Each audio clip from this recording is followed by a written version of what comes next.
কাউকে বলবে বাঁশবাগানে গিয়ে কবর খনন কর, আমার গায়ের গেঞ্জিটা বেলেট দিয়া কেটে কেটে রাখবে। কাউকে বলবে গরম পানি কর, চিরবিদায়ের গোসল। তোমার আমার জামা কাপড় খুলিয়া ঘরের পেছনে একটা খাটের উপরে রাখিয়া গরম পানি দিয়া মশারি টানায় গোসল শুরু করে কাফন পরাবে। মা কান্না করবে, আমারে মা বলিয়া কে ডাকবে। কাফনে পেঁচায়া যখন মসজিদের খাটে উঠাইয়া কবরের দেশে নিয়ে যাবে, জানাজার মাঠে নিবে, মা জানালা দিয়া ডাকবে আর বলবে, আমার বাবারে কই দাও। সবাই বলবে জানাজার মাঠে নিয়ে যাই, ওখান থেকে কবরের স্থানে নিব। মা বলবে, আমার বাবার চেহারাটা শেষবারের মতো একটু দেখাও, আর জীবনে দেখা হবে না। ও যুবক, মায়ের জীবনের শেষ দেখা দিয়া দিবে। জানাজা পড়ায় কবরে রাখিয়া সবাই মাটি দিয়া চলে যাবে। ওই কবরে এখন কেউ নাই, ডানে মাটি বামে মাটি, উপরে নিচে মাটি, বালিশ নাই, বিছানা নাই, বাতি নাই, অন্ধকারের ঘর, সাপ বিচ্ছুর ঘর। দুইজন ফেরেশতা তিনটা প্রশ্ন করার জন্য আসবে। রবের পরিচয় দাও, ধর্মের পরিচয় দাও, রহমতের নবীর পরিচয় দাও। ওরে যারা নামাজ নাই, রোজা নাই, দাড়ি নাই, টুপি নাই, ওরা কবরে গিয়া বলবে, হা হা লা আদরি, আফসুস আমি কিছুই জানি না, কিছুই জানি না। নবী বলেন, আল্লাহ গায়বী আওয়াজ দিবেন, ও ফেরেশতা, এই নাফরমান বেনামাজিরে আর সুযোগ দেওয়া যাবে না। আমি দুনিয়াতে কম সুযোগ দেই নাই। আমার দেওয়া সূর্যের আলো, চাঁদের আলো, পানি ভোগ করলো, জমিনের ফসল খাইলো, গাছের ফল খাইয়া। আমার হুকুম মতো নামাজ নাই, রোজা নাই। এখন আর ছাড় দেওয়া যাবে না। কবরে জাহান্নামের সাথে রাস্তা বানায় দাও। কবরে জাহান্নামের আগুন। ও আমার কলিজার যুবক, একটা বেতের বাড়ি সইতে পারি না, মশার কামড় সহ্য করতে পারি না।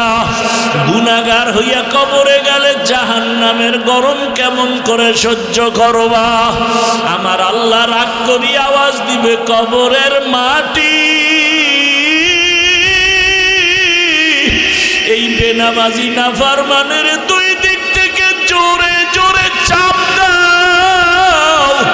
এত জোরে চাপ দিবে পাজরের হাড়গুলো চুরমার হয়ে যাবে। মায়ার নবী উম্মতের জন্য এত কাঁদলেন। মনটাকে বুঝাও যুবক, তোমার মতো যুবক যদি জেনারেল লাইনে পড়ে, নামাজ পড়ে, স্কুলে পড়ে, কলেজে পড়ে, চাকরি করে, ব্যবসা করে, নামাজ পড়ে, তুমি কেন পারবা না? আল্লাহর কোরআনটাকে মিথ্যা মনে করিও না রে বাবা। কবরে গিয়া যদি আযাব না হয়, তোমারও পেরেশানি নাই, আমিও বেঁচে যাব। কিন্তু কবরে গিয়া যদি দেখো বেনামাজির আযাব, তখন বলো কি উপায় হবে? কাকে তুমি কাছে পাইবা? একমাত্র আমার মালিকের আপন বানাইও।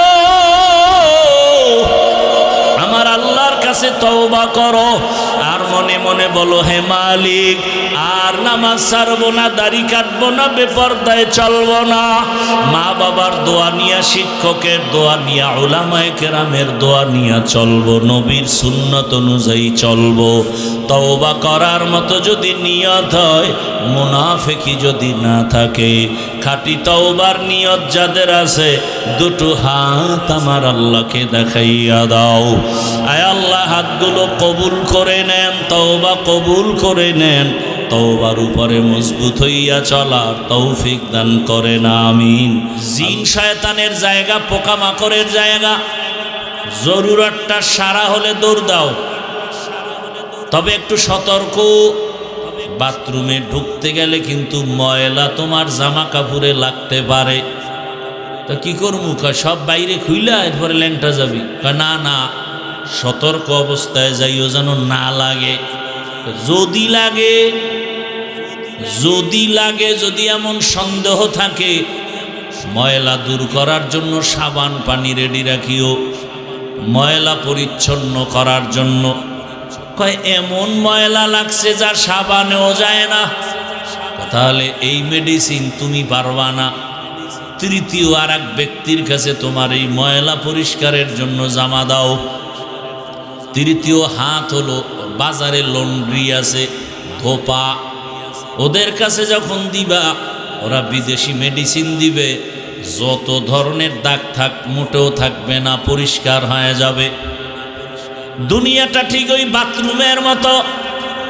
আল্লাহ দিলেন কেন? বলে দুনিয়া বড় খারাপ, যেদিকেই নজর লাগাও গুনাহ গুনাহ গুনাহ। কেন দিলা? কয় জরুরত সারার জন্য। বাজারে যাবা, চাল কিনবা, ডাল কিনবা, মাছ কিনবা, দেরি না কইরা দ্রুত বাসায় যাও, মসজিদে যাও, নামাজ আদায় করো। যদি ময়লা লাগে কি করার? দুনিয়ার ময়লা যদি লেগে যায় কলবে, গুনার আকর্ষণ। এত সুন্দর নাচ গানের আয়োজন, যদি লেগে যায় সাবান রেডি রাখ। কলবের ময়লা পরিষ্কার করার জন্য সাবান হলো আমার আল্লাহর দেওয়া জিকির। লিকুল্লি শাইইন সিকালাহ ওয়া সিকালাতুল কুলুবি যিকরুল্লাহ। প্রত্যেকটা ময়লা জিনিস সাফ করার হাতিয়ার আছে। লোহায় ময়লা লাগবে, রেত লাগাও। কাপড়ে ময়লা লাগে, সাবান লাগাও। কলবের মধ্যে যাদের গুনার ময়লা, তোমরা আমার মাওলার জিকিরের সাবান লাগাও। যত সাবান লাগাইবা ময়লা থাকবে না। তোমার কলবে গুনার ময়লার কারণে নামাজ ভালো লাগে না, রোজা ভালো লাগে না, তেলাওয়াত ভালো লাগে না, জিকির ভালো লাগে না। গুনার ময়লা দূর করো। তোমার মতো যুবকটা জেনারেল লাইনে স্কুলে পড়ে, কলেজে পড়ে, টাইম মতো নামাজে যায়, আর তোমার কাছে নামাজটা কেমন খারাপ লাগে? কারণ তোমার অন্তরে গুনার ময়লা সাফ করার জন্য আল্লাহর নামের জিকির লাগাও। একজনে বলে এমন ময়লা লাগছে জিকিরেও যায় না, জিকিরও করি, বিড়িও টানি, জিকির করি, নামাজ পড়ি, সুদের টাকায় ব্যবসাও করি, এই ময়লা কেমনে সাফ করব? পারি না। বলে এই ময়লা সাফ করার জন্য তোমার হাত হবে না, তৃতীয় হাত লাগবে। এই জমিনের জায়গায় জায়গায় তৃতীয় হাতওয়ালারা বিদেশি মেডিসিন নিয়ে বসে আছেন। ওই বিদেশি মেডিসিন যখন দিবে কলব সাফ হয়ে যাবে। ওই মেডিসিন কোথায় পাবা? তৃতীয় ব্যক্তি বলে জমিনে খুঁজা দেখবা, হাজারো লাখো মানুষের ভেতরে, আকাশেতে লক্ষ তারা, এক চাঁদের আলো, লক্ষ মানুষের ভেতরে একজন আল্লাহর ওলি ভালো। এমন আল্লাহওয়ালা আছে না নাই? তুমি বাম হাতে পানি পান করো, কিন্তু আল্লাহওয়ালা বাম হাতে পানি পান করবে না। তুমি উল্টা পাল্টা পথে দৌড়াও, আল্লাহওয়ালা উল্টা পথে দৌড়াইবে না। ওই আল্লাহওয়ালার কাছে যাও। আর বিদেশি মেডিসিন যখন দিবে, বলে বিদেশি মেডিসিনটা কি? বলে বিদেশি মেডিসিনের নাম হলো তাকওয়া।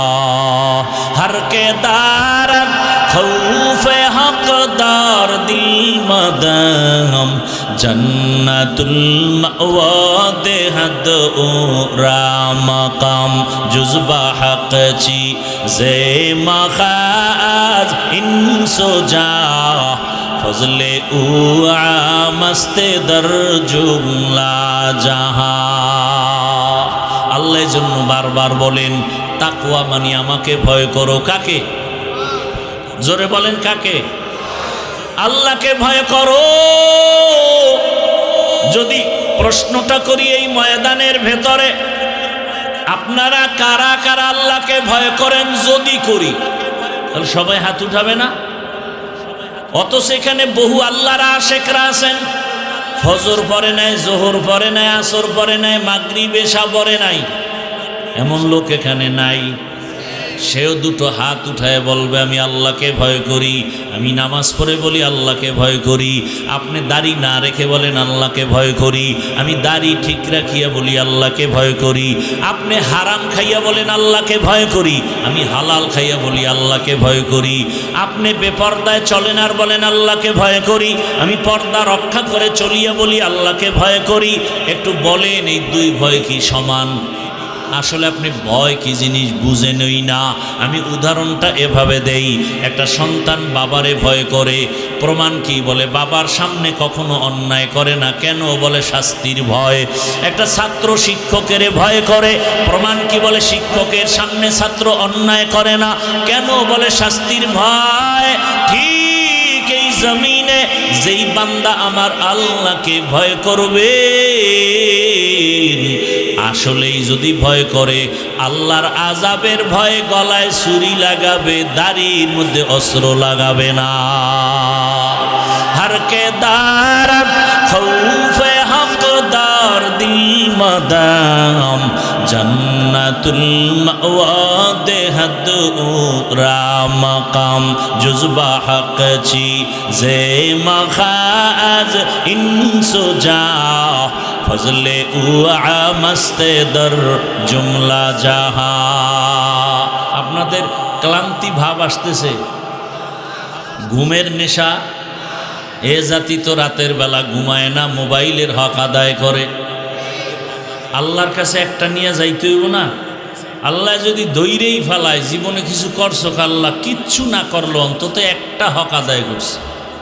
মা বাবারটা পারি নাই, বউয়েরটা পারি নাই, ভাই বোনের হক আদায় করি নাই, তবে মোবাইলেরটা করেছি সারা রাত। এমন একটা রাত নাই যে রাতে জেনা করি নাই, মোবাইলের মাধ্যমে চোখের জেনা, হাতের জেনা, জবানের জেনা, অন্তরের জেনা। জেনা করতে করতে চেহারাটা ভাল্লুকের মতো হয়ে গেছে। চেহারার মধ্যে কোনো নূর নাই, কোনো সৌন্দর্য নাই, কোনো আকর্ষণ নাই। গুনাহ করতে করতে চেহারাটা কালো হয়ে গেছে। সারা রাত ঘরে ঘরে ঘরে ঘরে, রুমে রুমে মোবাইলের দ্বারা গুনাহ। উচিত ছিল ঘুমের থেকে উঠে দেখবে চেহারাটা বানর। হয় না কেন? একমাত্র আখিরি নবীর উম্মত হওয়ার বরকতে আল্লাহ চেহারা পরিবর্তন করেন নাই। অন্য নবীদের উম্মতেরা গুনার কারণে চেহারা বানর হয়ে গেছে, আখিরি নবীর উম্মতেরটা হবে না। নবী আল্লাহর কাছে চাইয়া নিছেন, আমার উম্মতের বেইজ্জতি কইরো না। এরে নবীরা আশেক, আজকে দুঃখ, তোমার নেতারে গালি দিলে কষ্ট লাগে, কিন্তু আমার রসুলের গালি যখন দেয়, আল্লাহরে দেয়, তখন তোমার জবানে বিরোধিতার কোনো আওয়াজ নাই, বরং কিছু কুলাঙ্গারের কথা শুনি, তারা আল্লাহরে গালি দেওয়ার পরেও তাদের পক্ষে কথা বলে। আউল বাউল ফাউল কথা কয় না। তোমার রাস্তায় তুমি চলবা, কোনো দ্বন্দ্ব নাই। হিন্দু তোমার ধর্ম পালন করো, ইসলাম স্বাধীনতা দিছে। বৌদ্ধ তোমার ধর্ম পালন করো, ইসলামের স্বাধীনতা। হিন্দু তোমার ধর্ম পালন করো, ইসলামী স্বাধীনতা। কিন্তু যদি ইসলামের উপরে আঙ্গুল তুলো, তখন আর রক্ষা নাই। কথা বুঝেন নাই? আপনারা অনেকেই নামাজ পড়েন না, কিন্তু আল্লাহরে ভালোবাসেন না, ইসলামের মহব্বত করেন না। এ কারণে আপনার সাথে ঝগড়া নাই, তর্ক নাই, হাসি মুখে বুঝাবো। কিন্তু যদি বলেন নামাজ পছন্দ করি না, তখন আর কোনো হাসি মুখ নাই, পাইলেই জুতার বাড়ি। কারণ নামাজ পড়েন না, আপনি মুমিন। কিন্তু নামাজ যদি বলেন পছন্দ করি না, আপনি বেঈমান। দাড়ি রাখেন না, কোনো ঝগড়া নাই, আপনি মুমিন। কিন্তু যদি বলেন দাড়ি পছন্দ করি না, তখন আর কোনো ছাড় নাই, আপনি বেঈমান। পর্দা করবেন না, করেন না, আপনি মুমিন। যদি পর্দার পছন্দ করে না বলি, সাথে সাথে বেঈমান। কথা বুঝাইতে পারতেছি? ভালো করে বুঝার চেষ্টা করেন। বাউল মানে কি? বাউল, বাউল অর্থ কি? বাউল বাউল শব্দ গুগলে সার্চ দাও, লেখা হলো উন্মাদ, পাগল। বাউল শব্দের অর্থ কি? উন্মাদ, পাগল। তো ওই গোষ্ঠী বাউল রাখলো কেন জানি না, ওগো মাথা মতা নষ্ট। বাউলেরা গান গায় যাই করুক, কোনো আফসোস বা কোনো চিল্লা চিল্লি আমাদের ছিল না। যখনই আমার আল্লাহর উপরে আক্রমণ আসছে, এখন আর দেরি করাটা এটা মুনাফিক ছাড়া কেউ পারে না। যুবক বাবারা, একটা ওয়াদা করাইতে চাই, করবানি? করবা? আমি এতক্ষণ বয়ান করছি, যতক্ষণ করব, কোনো বয়ানে আমি কোনো দলের ব্যানারে বয়ান করি না। আমার সব বয়ানের মূল থিম, আমার জীবনের মূল ইসলাম, আমার আল্লাহ, আমার রসুল, আমার কোরআন, আমার হাদিস। এটা ঠিক, সব ঠিক। কথা বুঝাইতে পারছি? আমি যা কিছু বুঝাইতে চাই মূলে কি? ইসলাম। আচ্ছা, বাবার সাথে সন্তানের তর্ক হয় না? তার মানে কি বাবারে কেউ অপমান করবে, ছেলে চুপ থাকবে এই বাণী? বরং কেউ যদি অপমান করে, কলারটা ধরে বলবে, এই বেয়াদব। বাবার সাথে তর্ক করি ঠিক, কিন্তু অপমান করবি, তোকে আমি ছেড়ে দিব না। ঠিক না? আপনাদের কাছে শুধু এই দাবি। যুবক বাবা, আপনি নামাজ পড়েন না, রোজা রাখেন না, দাড়ি রাখেন না, পর্দা করেন না, আপনাকে বুঝাবো। কিন্তু ওয়াদা হলো ইসলাম আপনার জীবনের মূল। আপনি নামাজ না পড়লেও, রোজা না রাখলেও, অন্তত ইসলামকে, রোজা, কোরআন, হাদিসকে খাটো করতে, অপমান করতে দিবেন না। এই এতটুকু কথা। যদি কেউ ইসলাম নিয়া, কোরআন নিয়া, হাদিস নিয়া, আল্লাহ নিয়া, রসুল নিয়া উল্টা কথা বলে, জাগাত কলারটা ধরে বলবেন, এই রাধুনির বাচ্চা। গালিটা কি দিবেন? রাধুনির বাচ্চা। এটা গালি না, এটা প্রশংসা। কির বাচ্চা? রাধুনির বাচ্চা। রাধুনি, সবার মাই তো রাধুনি। রান্না করে না মা, আমরা সেই মায়ের সন্তান। রাধুনির বাচ্চা বলবেন, আর কঠিন কিছু বলার দরকার নেই। কলারটা ধরলেই তো আজরাইল কাছাকাছি, ধরে বলবেন, এই রাধুনির বাচ্চা। আমি দাড়ি রাখি না, নামাজ পড়ি না ঠিক, কিন্তু আমার আল্লাহ নিয়া, কোরআন নিয়া, ইসলাম নিয়া যদি কোনো সম্মান নষ্ট করার কথা বলো, চামড়াটা তুলে ফেলবো এক্ষুনি। পারবা?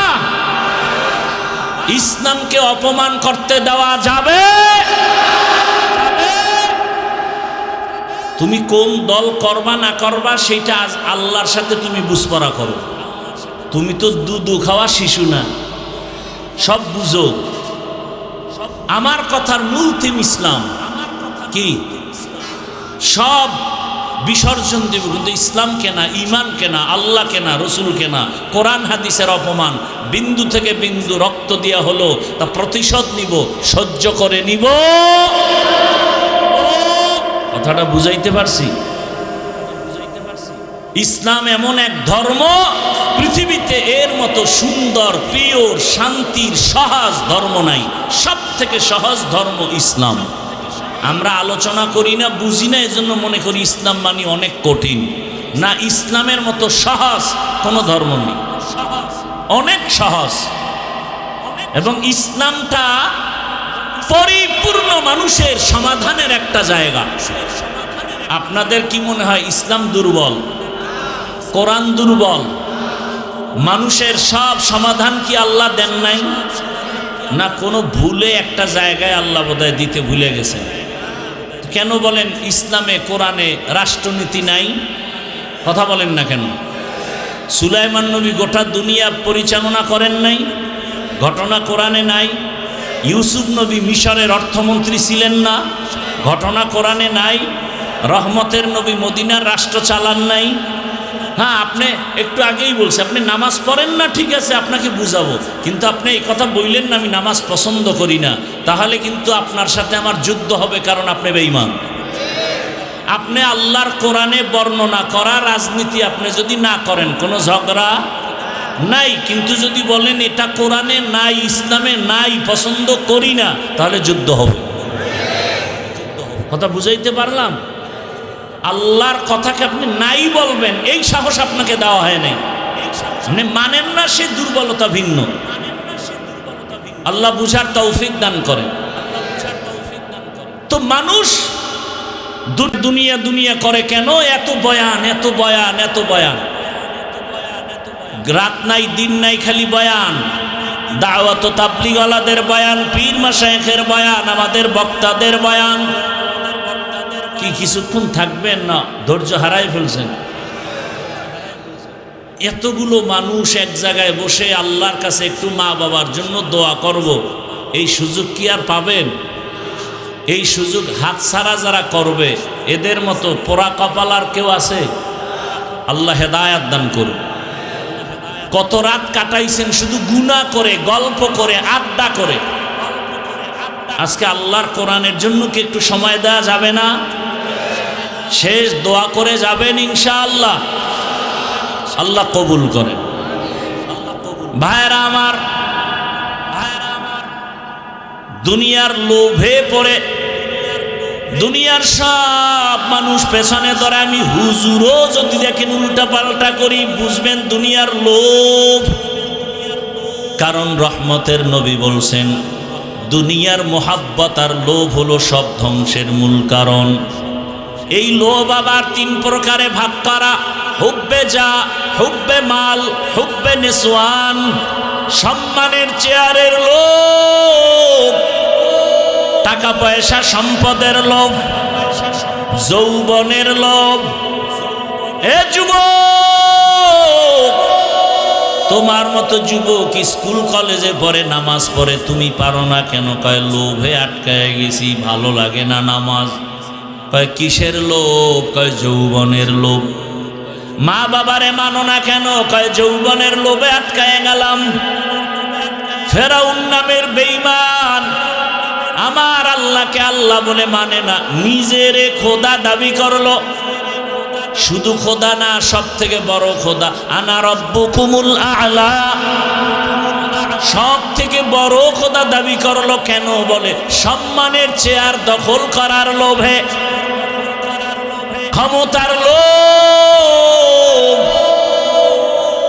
কারুন নামের বেঈমান যাকাত দেয় না কেন? বলে টাকার লোভ।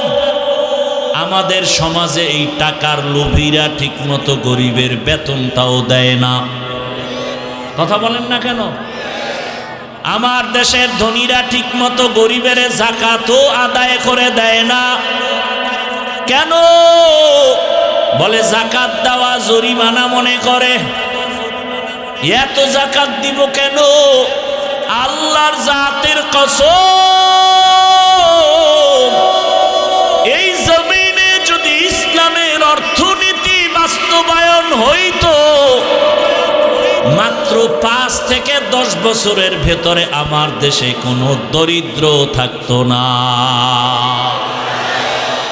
আল্লাহর জাতের কসম করিয়ে জন্য যেন সন্দেহ না থাকে।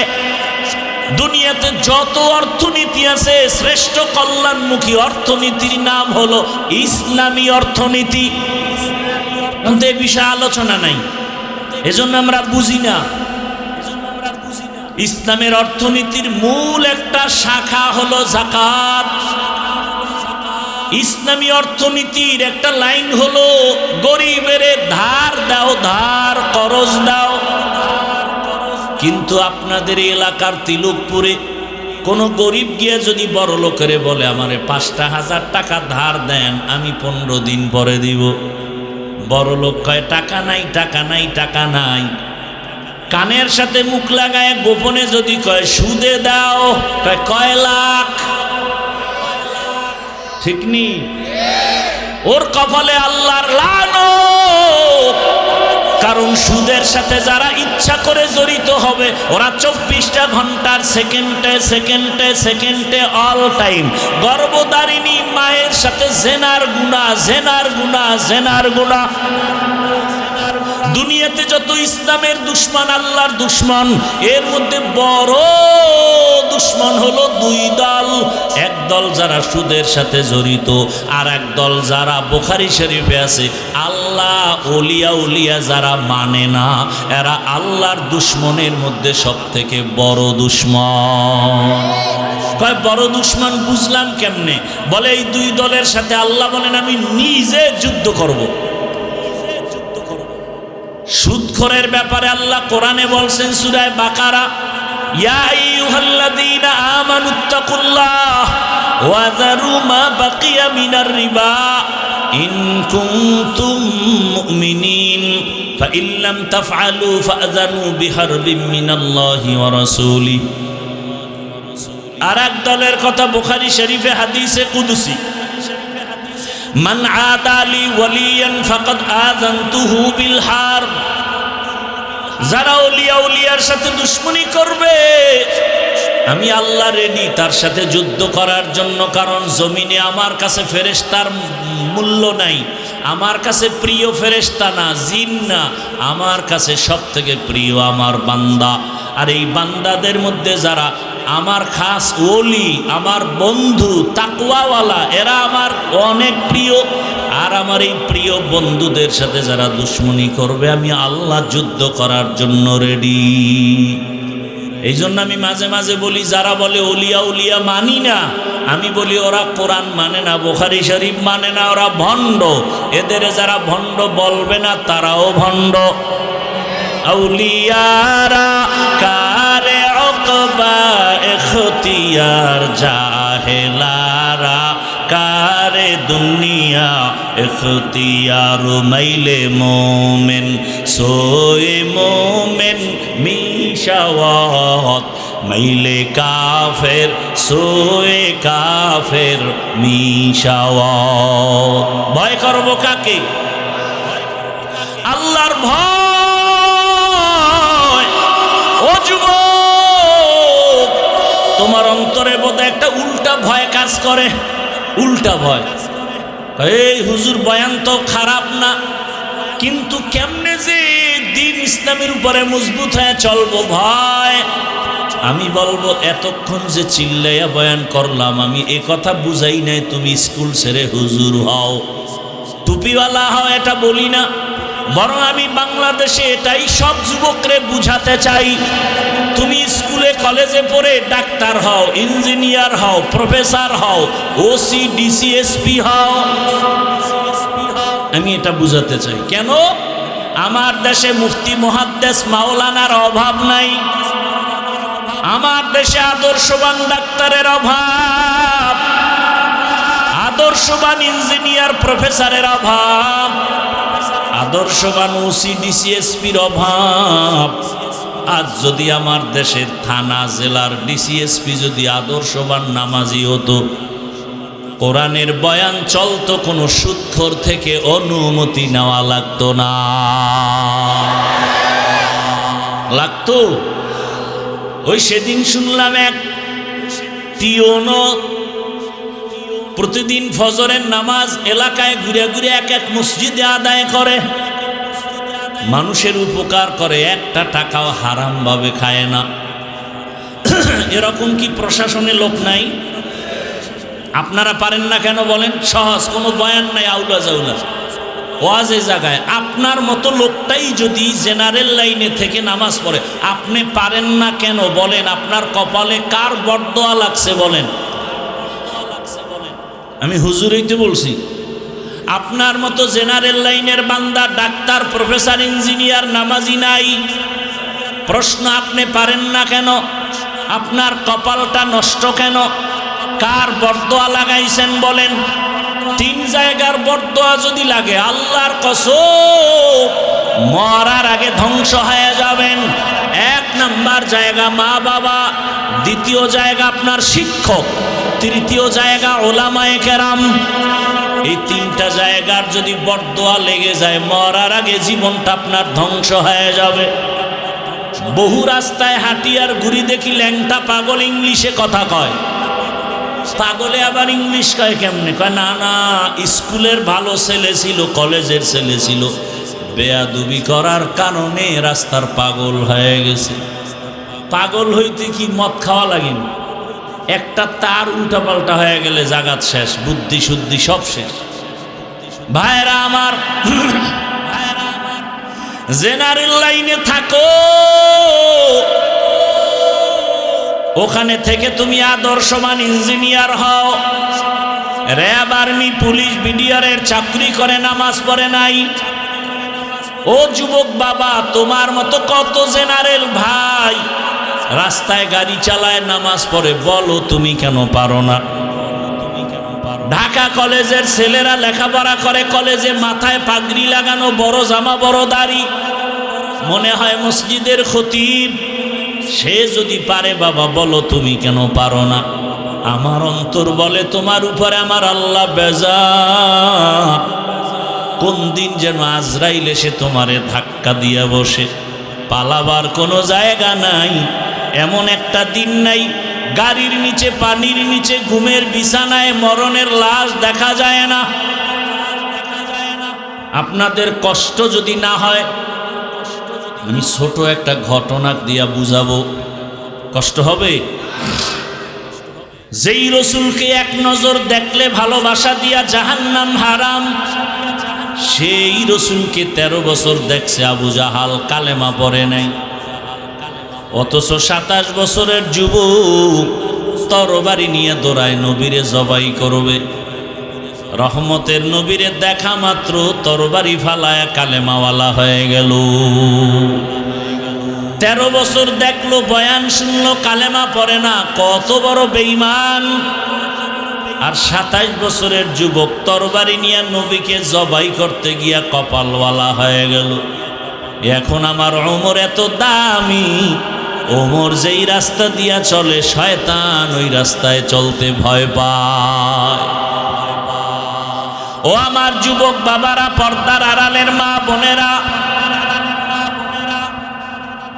অনেকেই আপনারা হয়তো জেনে থাকবেন, আমি একটা ঘটনা অল্প টাইমে গুছায় বলি। এ জমিনে আপনার এক আল্লাহর গোলাম, আল্লাহর ইবাদত করে, আলেম না, সাধারণ লাইনের মানুষ, কিন্তু আলেমদের ছোঁয়া পাইয়া দিনের উপরে মজবুত হয়ে গেল। ইবাদত করতেছে, মাওলার কাছে চাইতেছে, কাঁদতেছে, কিন্তু বিবাহ শাদী করে না। তার ছোট ভাই বিয়া করে ফেলছে। ছোট ভাই তেমন আল্লাহর পথে নাই। বিবাহ করি একদিন বড় ভাইকে বলে, ভাই আপনি বিবাহ করেন না কেন? বলে মেয়ে পাই না। বলে দেশে কি মেয়ের অভাব? ছোট ভাই মনে করলো বড় সুন্দরী শিক্ষিতা মেয়ে চায়। সম্ভ্রান্ত এক পরিবারের মেয়ের খবর নিয়ে ভাইকে বলল, ভাই পাওয়া গেছে ভালো সম্ভ্রান্ত পরিবারের শিক্ষিতা মেয়ে, অনেক বড় দামি। বড় ভাই বলে, এমন ডানা কাটা ভরি মরিয়া গেল, আমি ঘরে নিব না। ডানা কাটা পরি ঘরে আসলে বাবার ডানা কেটে ফেলবে, মায়ের ডানা কেটে ফেলবে, আর বলবে তোর মা বাপ খারাপ। কিরম ডানা কাটা পরি আছে না আপনাদের? বিয়া কইরেই বলবে, তোর বাপ মা ভালো না, কি করবো? কয় বগুড়ায় গিয়া ফ্ল্যাট ভাড়াল। তোর মায়ের ডানাও খারাপ, বাপের ডাও খারাপ। শহরে যাইয়া তোমারে ফকির বানায় কয় তোর ডানাও খারাপ, আমি হিজরতে গেলাম। কি এ ডানা কাটা পরির চরিত্রহীন লুভিরা বিয়ে করবি? তোর কপালে বউ নাই, লিখে রাখ। স্টাম্প থাকলে আমার থেকে সাইন নে। যেটি সারা রাত মোবাইলে আকাম করো, তোর কপালে বউ নাই, বউ জল্লাদ আছে, জল্লাদ। আসতে বলো কেন? আমার কথা যদি মিথ্যা হয়, আমি মইরে গেলে কবরে জুতা মেরে আসিস। লিখে রাখ। কয়টা মাইয়ার চরিত্র নষ্ট করছো? তোর ঘরে এক মাইয়া আসবে, বউ হয়ে আসবে না, জল্লাদ হয়া। 4 মাইয়ার জীবন খাইছো, এক মাইয়া জল্লাদ হয়ে তোর 14 গোষ্ঠীরে সাইজ করবে। রেডি থাক। কত ধানে কত চাল টের পাবি ওই জেলখানার শিখের মধ্যে ঢুইকা। লিখে রাখ, যা বলে গেলাম লিখে রাখ। তোর কপালে বউ নাই। কোরআনের আয়াত শুনবি, দলিল, ওদিকে যাওয়ার টাইম নাই। আল খবিসাতু লিল হ্যাঁ, এতটুকু মনে রাখিস। তোর মাইয়া যদি 13টা কোরআন মাথায় লয়ে কসম খায় একা, হুজুর খুব পবিত্র। আমি বললাম ওর সিরিয়াল কত, তুই কয় নাম্বারের ছেলে? এটা কেমনে কম? আমি কই তোর ওই মাইয়া কয় নাম্বারের সিরিয়াল, তুই ওই সিরিয়ালে আছো।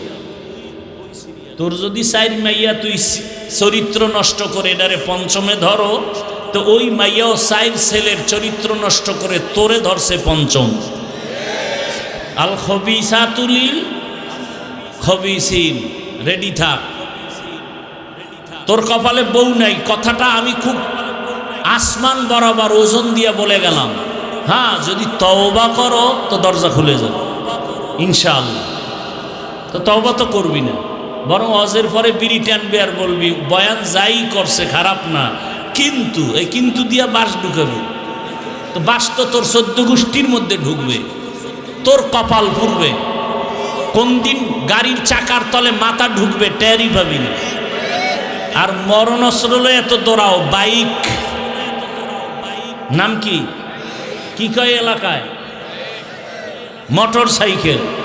যুবকরা বলতো সত্য কথাটা, বাস, ট্রাক, আরো লঞ্চ, বিমান আর হুন্ডা মোটর সাইকেল, কোনটায় অ্যাক্সিডেন্টে মানুষ বেশি মরে গড় হিসাবে বলতো? তোদেরটাই তো তোরা বললি। তাহলে মায়ের থেকে বিদায় নিয়ে নিবি ডেলি, কারণ ভালো কামে তো আর যাও না, যাও তো আকাম করতে। তো বিদায় নিয়ে নিবি, মা ফেরত আসতে নাও পারি, লাইসেন্সের কি নাই, গ্যারান্টি নাই, কারণ এটার উপরে উঠলেই তো তোর শরীরে আগুন লাগে। আর পেছনে যদি বিপরীত পার্স বসা থাকে তাতে আরো আগুন। তাহলে তোর মরণটা খুব নাকের ডগায়। মাস্তানি বেশি করিস না। সিঙ্গাপুরে যাবে, পায় না ভিসা হয়ে গেছে, টিকিট করছে, আর 2-4 দিন পরেই যাবে। খুব আনন্দ, সবার সাথে ভালো ব্যবহার, ভদ্র ছেলে, জাগার নাম কমুন। ওই ছেলেটা সকালে বাসায় বসা, 8টার সময় ওর বন্ধু ফোন দিছে, একটু চায়ের দোকানে যাব, নাস্তা টাস্তা করে আস। তো বলে আম্মু একটু দোকানে যাই। তো বাইকটা লয়ে বাইরিস, মা কয় তাড়াতাড়ি আসিস। ভিসা হয় না হয়ে গেছে, টিকিট করছে, 2-4 দিন পরে চলে যাবে সিঙ্গাপুর। ওর মামা একজন আলেম আমার সাথে বলল আর কানল। ওই যে বাইকে উঠছে বন্ধুরে নিয়া, দোকানের কাছাকাছি গিয়া একটা ওই যে পিলার আছে বিদ্যুতের, ধাম করে লাগাই দিছে, ঘুইরা পড়ে গিয়া মাথা শেষ। কয়েকদিন পর সিঙ্গাপুরে যাবে, আল্লাহ খায় একেবারে নিয়ে নেই। আর আমরা গাড়িতে উঠি, আফসুস, কত যে দোয়া দুরুদ পড়ি গাড়িতে বৈশা, কত দোয়া দুরুদ পড়ি, ইস্তেগফার পড়ি, দরুদ শরীফ পড়ি, 5টা সূরার আমল করি, আয়াতুল কুরসি পড়ি, সূরা ফাতিহা পড়ি, কত আমল করি গাড়ির মধ্যে। আল্লাহ তুমি হেফাজত করো, তুমি ছাড়া কে আছে? এই উত্তরবঙ্গে আসতে গিয়া বাংলাদেশের এক কিংবদন্তি, আমাদের বক্তা, বড় আলেম হযরতুল আল্লাম হাবিবুল্লাহ মাহমুদ কাসেমি, এই কয়েকদিন আগে আমি হসপিটালে দেখতে গেছি, বগুড়া আসতে গিয়া তার স্ত্রী অসুস্থ, অ্যাক্সিডেন্ট, সাথে তার মেয়ে অসুস্থ, তার বন্ধু অসুস্থ, ড্রাইভারের কিছু হয় না, তার এই বাম হাতের এখান থেকে ভাঙা, এই বাম দিক থেকে তার পাঁজরের 3টা হাড় ভাঙা, পায়ের হাড় ভাঙা। আর তুই গাড়ির মধ্যে একটা গান চালাবি, আকাম করবি, আর তোরে আল্লাহ এমনি বাঁচাই দিবি। দোয়া পড়তে পড়তে হুশ থাকে না, টুকটাক যা আমল করি, এরপরও পাও ধরে ধরে কান্না করি। আর তুমি আমলই করো না, তুমি মাস্তানি করে জান্নাত পাবা, এত সোজা। আল্লাহ হেদায়াত দান করুন। কাউকে ছোট করার জন্য বলছি না, আমিও জান্নাতে যাব, আপনাদেরকেও নিয়ে যাব, সেই মোহাব্বতে বলতেছি, রাগ করবেন না। ছোট ভাই বিয়া করছে, বড় ভাই বিয়া করে না, মাইয়া নাই, পাইছে ডানা কাটা পরি, না এই মেয়ে বিয়া করুম না। ছোট ভাই কয় তোর কপালে বিয়া নাই। বড় ভাই জবাব দিল, আল্লাহ যদি চায় তাহলে হবে, বান্দা চাইলে হবে না। এইবার কথা, তুই কি মাইয়া চাও? বড় ভাই কয়, আমি এমন একটা মেয়ে চাই যেই মেয়ে আমার ডান হাত ধরে আমাকে জান্নাতের দিকে আগায় নিবে। ছোট ভাই কয়, তোর কপালে বিয়া শেষ। মাত্র এক সপ্তাহের মধ্যে খবর আসলো, এলাকার বাহিরের এক মসজিদে একজন আল্লাহওয়ালা আসছে, মানুষের নিয়ে বয়ান করে আর দোয়া করে। শোনার পরে একদিন বড় ভাই ফজরের নামাজ গিয়া সেখানে আদায় করলো, আল্লাহওয়ালার সাথে কথা বলল, চোখের পানি ছেড়ে দোয়া চাইলেন, হুজুর একটু দোয়া করেন। তোমার বয়স কত? এত। বলে, বিবাহ করেছো? করে না। কেন তুমি বিবাহ করো নাই? বলে, হুজুর আমি আমার মনের মতো একটা মেয়ে চাইছি, পাই না। কেমন মেয়ে চাও? বলে, হুজুর আমি আলেম ওলামারে মোহাব্বত করি, বয়ান শুনছি, আমি বেপর্দা নারী ঘরে আনবো না। এমন একজন মেয়ে আমি গরিবের সন্তান চাই যে আমার ডান হাতটা ধরিয়া আমাকে জান্নাতের পথে আগায় দিবে। হুজুর আপনি দোয়া করেন, আল্লাহর কুদরত। এই মোবাইলে যে আকাম করো, ভালো করার মতো কোনো লাইন কি মোবাইলে নাই?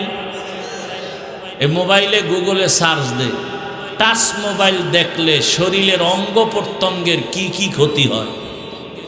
তুমি খেলে আমার উপর রাগ করো কেন? আমি তো তোমার কল্যাণমুখী, তোমার এইরকম দৈরা দৈরা বুঝাইয়া তোমার কল্যাণ চায়, এরকম বাবাও তো পাবা না। আলেমরা যেইভাবে তোমাকে বুঝায়, একটা গালি দেই, দুই একটা কথা একটু উচ্চ বা আওয়াজে হয়েছে, ক্ষমাও চাই, এই রকম তোমাকে কে বুঝাবে? অথচ তুমি মনে করো আমি তোমার দুশ্মন। অথচ পাও ধরতে রাজি। বল যে হাফিজ ভাই নিচে আইসা পাও ধরো, আমি নামাজ পড়ব। বল আমি এক্ষণ নিচে আসি। এতটা ভালোবাসা নিয়ে কথা বলতেছি, অথচ মনে করো দুশ্মনী করি তোমাদের সাথে। হুজুরে দোয়া করবে করবে,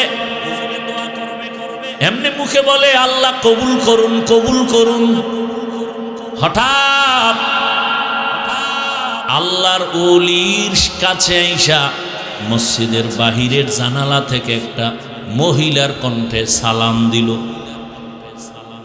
ওয়ালাইকুম সালাম। কে মা? জানালার বাহিরে। বলে, আমি এলাকার একটা গরিব সন্তান, আমার বাবা নাই, আমি বড় ইতিম। মা তোমার বয়স কত? বলে, এত। বিয়া হইছে নি? কয় না। কেন হয় না? কয়, হুজুর আমি এক তো গরিব, আর আমি আমার বাবা ছিল একজন ভালো মানুষ, দিনদার। আমি আমার মালিকের কাছে কান্না করি আর নামাজ পড়ে দোয়া করি, ও দয়ার মালিক এমন একটা ছেলে আমারে স্বামী বানায়া দেও যে আমার ডান হাতটা ধইরা আমাকে জান্নাতের দিকে আগায় দিবে। হুজুরে মিটি মিটি হাসে আর কয়, দেখ আমার মাওলার কুদরত। এ যুবক, তোর কথা আর এই মেয়ের কথা কাছাকাছি, মনে হয় যেন আমার মাওলা কিছু চাইতেছে। সারা দুনিয়াটা এখন মোবাইলে ঢুকানো। মানুষ নিয়ে গবেষণা কর, মোবাইলে সার্চ দে, গুগলে, যে আল্লাহ পাক এই চোখ কেন বানাইলেন, চোখ নিয়ে গবেষণা করো আর কাগজ কলমে লেখো। জীবনে যদি ভালো মানুষ হতে চাও, ডাক্তার জাকির নায়েক একটা হোমিওপ্যাথিক ডাক্তার, সারা দুনিয়া চিনে না? কথা বলো না কেন?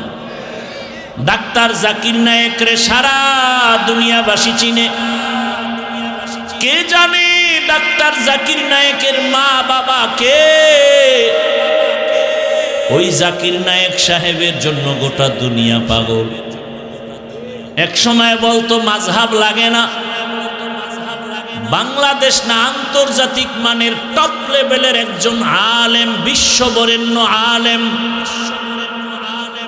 পাকিস্তানের জাস্টিস তকি ওসমানী দামাত বারাকাতুহুম, গোটা পৃথিবীর মধ্যে শ্রেষ্ঠ আলেম বর্তমানে তকি ওসমানী। জানুয়ারির 12 তারিখ ঢাকাতে আসবেন, জীবনের হয়তো শেষ সফর হতে পারে।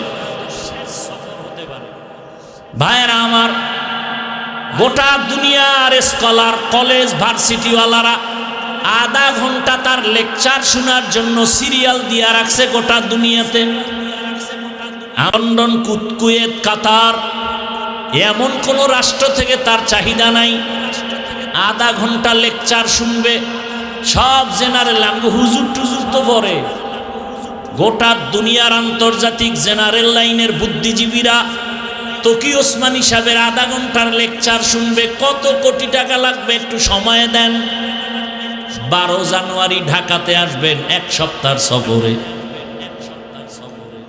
পৃথিবীতে ব্যাংকিং সিস্টেম কিভাবে হালাল কিভাবে হারাম এ বিষয়ে বিশাল আর্টিকেল তার আছে। ওই তকি ওসমানী সাহেবের সাথে জাকির নায়েক দেখা করলো। দেখা করার পরে বলে, হযরত আমি তো মাযহাব মানি না।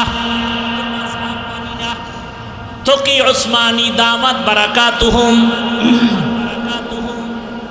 কোরআন সুন্নাহর আলোকে যৌক্তিকভাবে এমন সুন্দর বয়ান দিলেন, এমন সুন্দর কথা বললেন জাকির নায়েক সাহেব। পরবর্তীতে প্রায় 40 মিনিটের একটা লেকচার দিয়েছে জাকির নায়েক সাহেব এবং বলেছে মাযহাব মানা ছাড়া ইসলাম মানার কোনো রাস্তা নাই। প্রায় 40 মিনিটের একটা বক্তব্য, গোটা দুনিয়াতে ভাইরাল। ভাইরা আমার, এইবার হুজুর বলে, তোমার চাহিদা মতো মেয়ে, মেয়ের চাহিদা মতো তুমি। বলে, হুজুর আপনি যদি মধ্যখানে থাইকা বিবাহের ব্যবস্থা করেন আলহামদুলিল্লাহ। সংক্ষেপে বলছে, যুবক মা বোনেরা ভালো করে শুনেন। বিবাহ হয়ে গেল, এই ঘটনাটা গুগলে সার্চ দিলে পাইতে পারো। নামটা শেষে বলতেছি, খেয়াল করি। ভাইরা আমার, বিবাহ হওয়ার পর মনের মতো স্ত্রী, মনের মতো স্বামী, এক হাতে তালি বাজে না, বিনা বাতাসে পানি নড়ে না। স্বামী আর স্ত্রীর মন যদি এক না হয়, ওই বাগানে সুন্দর ফুল ফুটে না। দোনোজনার মন এক। কেমনে?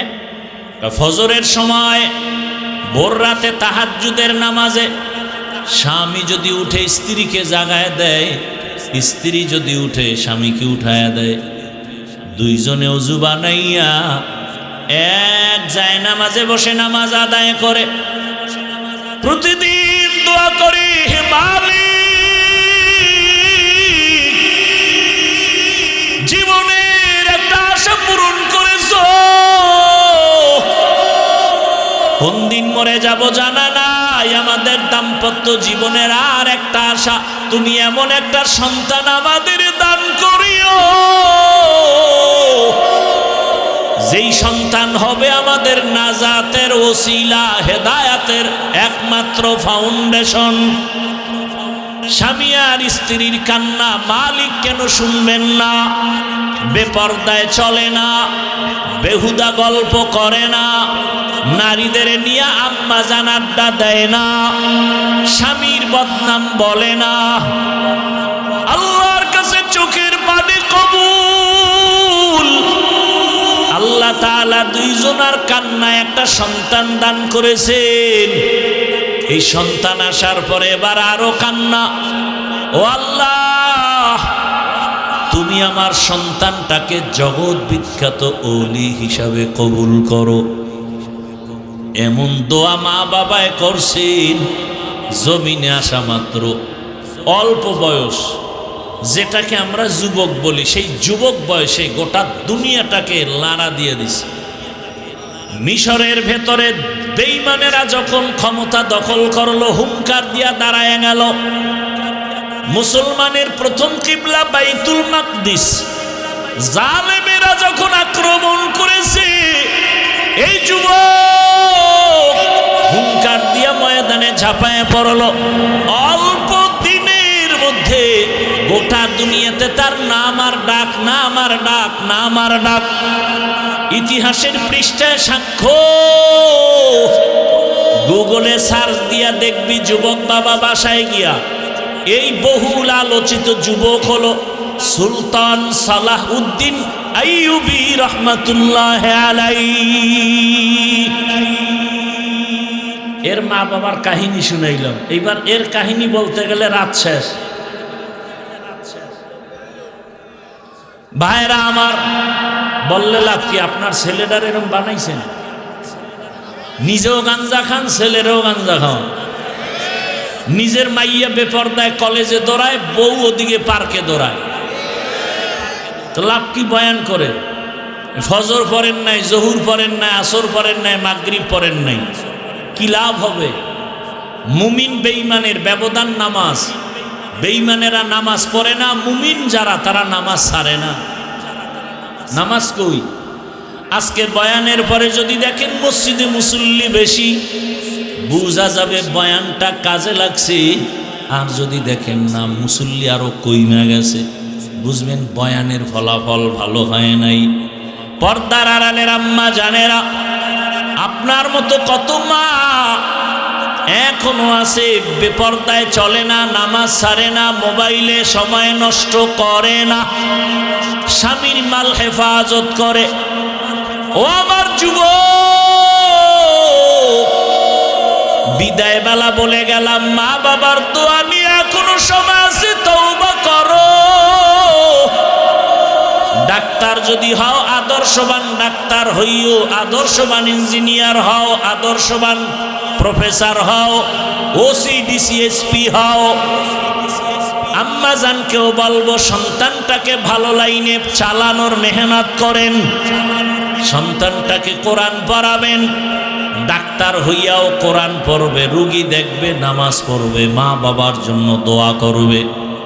এমন একটা কোরআনওয়ালা ডাক্তার দুনিয়াতে রেখে যাবেন, কোরআন পড়নেওয়ালা ইঞ্জিনিয়ার বানাবেন। এখনো সময় আছে, যারা এই লাইনে নাই তওবা করেন। দুনিয়ার হায়াত আর কয়দিন, আল্লাহর মোহাব্বত নিয়ে তওবা করেন।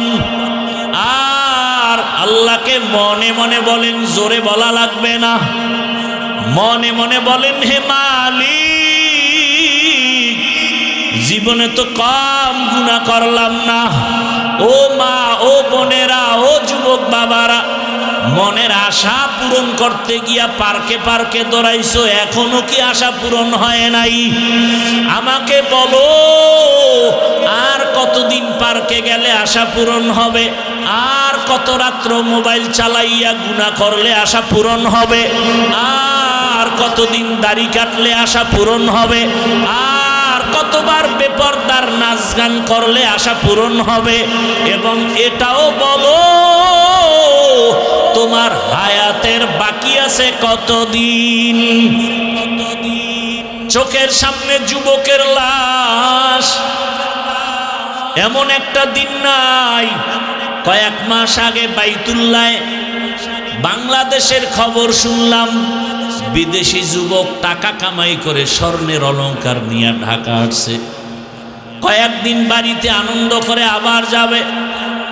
ঢাকা শাহজালাল এয়ারপোর্টে নামছে, গাড়িতে উঠছে পরিবারের ছেলে মেয়ে বিবিরা সব। কি আনন্দ! যাইতে যাইতে যাইতে যাইতে বাড়ির কাছে যাইয়া ড্রাইভার গাড়িটা পানির মধ্যে ফেলে দিছে। ফেসবুকের গোলাম বাবারা দেখো নাই, সময় পাও না আকামের কারণে। ওই যুবক বাবা মিডিয়ার সামনে কান্না করে, কই আমার টাকা, কই আমার স্বর্ণ। আরে মানুষ বিয়া কইরা খাইয়া না খাইয়া ছেলে মেয়ে নিয়ে পরিবার একসাথে থাকার একটা আনন্দ আলাদা, আমি সে আনন্দ করি নাই। টাকার জন্য বিদেশে গেলাম, আজকে আমি বাড়িতে আসছি আনন্দ করব, কিন্তু কপাল কেন খারাপ। আমার হাতের উপরে আমার বাচ্চাটা মরে গেল, আমার কাঁধে আমার স্ত্রীর লাশ। আমি এখন ঘরে গিয়া কি করব? আমার ঘরের বাতি দেওয়ার মানুষটা মরে গেল। ছোট বাচ্চা আমাকে আব্বু বলে যখন ডাক দেয়, কলিজাটা ঠান্ডা হয়ে যায়। আজ আমার হাতের সামনে আমার কলিজার সন্তানটা পর্যন্ত চলে গেল। ও আমার যুবক বাবা, আজকে তুমি ভালো আনন্দে বসে আছো, বয়ান শুনো। জানি না আগামীকাল এই টাইমে হতে পারো তুমি হসপিটালের রোগী। ও বাবা, গত বছরও বয়ান করেছিলাম, আজকেও বয়ানে আসছি, কিন্তু খবর নেও গত বছর যারা এখানে ছিল অনেকেই দুনিয়াতে জিন্দা নাই। আগামী বছর বয়ান চলবে, আজকে আমরা যারা আছি আগামীতে থাকার গ্যারান্টি নাই। কিসের বাহাদুরি করো রে বাবা? ওরে রাতের বেলা বাসায় যাইয়া মোবাইল চালায়া যখন শেষ বেলা ঘুমাবা, সকাল 10টা 11টায় তোমার মা বলবে বাবা ওঠো। প্রতিদিন একবার ডাক দিলে তুমি উঠে যাও। আজকের মা তোমাকে 10 বার ডাকে সাড়া নাই। মায়ের কলিজে একটা আঘাত লাগছে, না জানি কি হয়ে গেল। মা দরজা খুলিয়া দুইকে তোমার শরীরে টাচ করে দেখে পুরা বডি তোমার ঠান্ডা এবং শক্ত। মা একটা চিৎকার দিয়া বলে কে আসো, আয় আয়। আমার কলিজার বাবা আর জিন্দা নাই। যুবক, তুমি তখন দেখতে থাকবা আমার মাওলার কুদরতে। মা চিল্লাইবে তোরা কে আসো, আয়। আমাকে আর আম্মু বলিয়া ডাক দেওয়ার কেউ নাই, আমার কপাল বড় খারাপ। বাবাও কান্না করবে আমার ছেলে নাই, কত বড় আশা। ছেলে চাকরি করবে, বিদেশ যাবে, ডিগ্রি নিবে, আজ আমার ছেলে নাই। টেলিফোন করবে বাবা ইমাম সাহেব হুজুর আমার ছেলে মরে গেছে, জানাজা না দিয়া যাবেন না। কাউকে বলবে বাজারে যাও কাফন কিনে আনো, কাউকে বলবে বাঁশবাগানে গিয়ে কবর খনন কর। আমার গায়ের গেঞ্জিটা বেলেট দিয়া কেটে কেটে রাখবে। কাউকে বলবে গরম পানি কর, চিরবিদায়ের গোসল। তোমার আমার জামা কাপড় খুলিয়া ঘরের পেছনে একটা খাটের উপরে রাখিয়া গরম পানি দিয়া মশারি টানায় গোসল শুরু করে কাফন পারাবে। মা কান্না করবে, আমারে মা বলিয়া কে ডাকবে। কাফনে পেঁচায়া যখন মসজিদের খাটে উঠাইয়া কবরের দেশে নিয়ে যাবে, জানাজার মাঠে নিবে। মা জানালা দিয়া ডাকবে আর বলবে আমার বাবারে কই দাও। সবাই বলবে জানাজার মাঠে নিয়ে যাই, ওখান থেকে কবরস্থানে নিব। মা বলবে আমার বাবার চেহারাটা শেষবারের মতো একটু দেখাও, আর জীবনে দেখা হবে না। ও যুবক, মায়ে জীবনের শেষ দেখা দিয়া দিবে। জানাজা পড়ায় কবরে রাখিয়া সবাই মাটি দিয়া চলে যাবে। ওই কবরে এখন কেউ নাই, ডানে মাটি বামে মাটি, উপরে নিচে মাটি, বালিশ নাই, বিছানা নাই, বাতি নাই, অন্ধকারের ঘর, সাপ বিচ্ছুর ঘর। দুইজন ফেরেশতা 3টা প্রশ্ন করার জন্য আসবে। রবের পরিচয় দাও, ধর্মের পরিচয় দাও, রহমতের নবীর পরিচয় দাও। ওরে যারা নামাজ নাই, রোজা নাই, দাড়ি নাই, টুপি নাই, ওরা কবরে গিয়া বলবে হা হা লা আদরি, আফসুস আমি কিছুই জানি না, কিছুই জানি না। নবী বলেন আল্লাহ গায়বী আওয়াজ দিবেন, ও ফেরেশতা, এই নাফরমান বেনামাজিরে আর সুযোগ দেওয়া যাবে না। আমি দুনিয়াতে কম সুযোগ দেই নাই। আমার দেওয়া সূর্যের আলো, চাঁদের আলো, পানি ভোগ করলো, জমিনের ফসল খাইলো, গাছের ফল খাইয়া। আমার হুকুম মতো নামাজ নাই, রোজা নাই। এখন আর ছাড় দেওয়া যাবে না। কবরে জাহান্নামের সাথে রাস্তা বানায় দাও, কবরে জাহান্নামের আগুন। ও আমার কলিজার যুবক, একটা বেতের বাড়ি সইতে পারি না, মশার কামড় সহ্য করতে পারি না। গুনাহগার হইয়া কবরে গেলে জাহান্নামের গরম কেমন করে সহ্য করবা? আমার আল্লাহ রাগ করি আওয়াজ দিবে, কবরের মাটি, এই বেনামাজি নাফরমানের দুই দিক থেকে জোরে জোরে চাপ দাও, এত জোরে চাপ দিবে পাজরের হাড়গুলো চুরমার হয়ে যাবে। মায়ার নবী উম্মতের জন্য এত কাঁদলেন। মনটাকে বুঝাও যুবক, তোমার মতো যুবক যদি জেনারেল লাইনে পড়ে, নামাজ পড়ে, স্কুলে পড়ে, কলেজে পড়ে, চাকরি করে, ব্যবসা করে, নামাজ পড়ে, তুমি কেন পারবা না? আল্লাহর কোরআনটাকে মিথ্যা মনে করিও না রে বাবা। কবরে গিয়া যদি আযাব না হয় তোমারও পেরেশানি নাই, আমিও বেঁচে যাব। কিন্তু কবরে গিয়া যদি দেখো বেনামাজির আযাব, তখন বলো কি উপায় হবে? কাকে তুমি কাছে পাইবা? একমাত্র আমার মালিকের আপন বানাইও। আমার আল্লাহর কাছে তওবা করো আর মনে মনে বলো, হে মালিক, আর নামাজ ছাড়বো না, দাড়ি কাটবো না, বেপরদায় চলবো না। মা বাবার দোয়া নিয়া, শিক্ষকের দোয়া নিয়া, উলামায়ে কেরামের দোয়া নিয়া চলবো, নবীর সুন্নত অনুযায়ী চলবো। তওবা করার মতো যদি নিয়ত হয়, মুনাফিকি যদি না থাকে, খাঁটি তওবার নিয়ত যাদের আছে, দুটো হাত আমার আল্লাহকে দেখাইয়া দাও। আয় আল্লাহ, হাতগুলো কবুল করে নেন, তওবা কবুল করে নেন, তওবার উপরে মজবুত হইয়া চলার তৌফিক দান করেন, আমিন।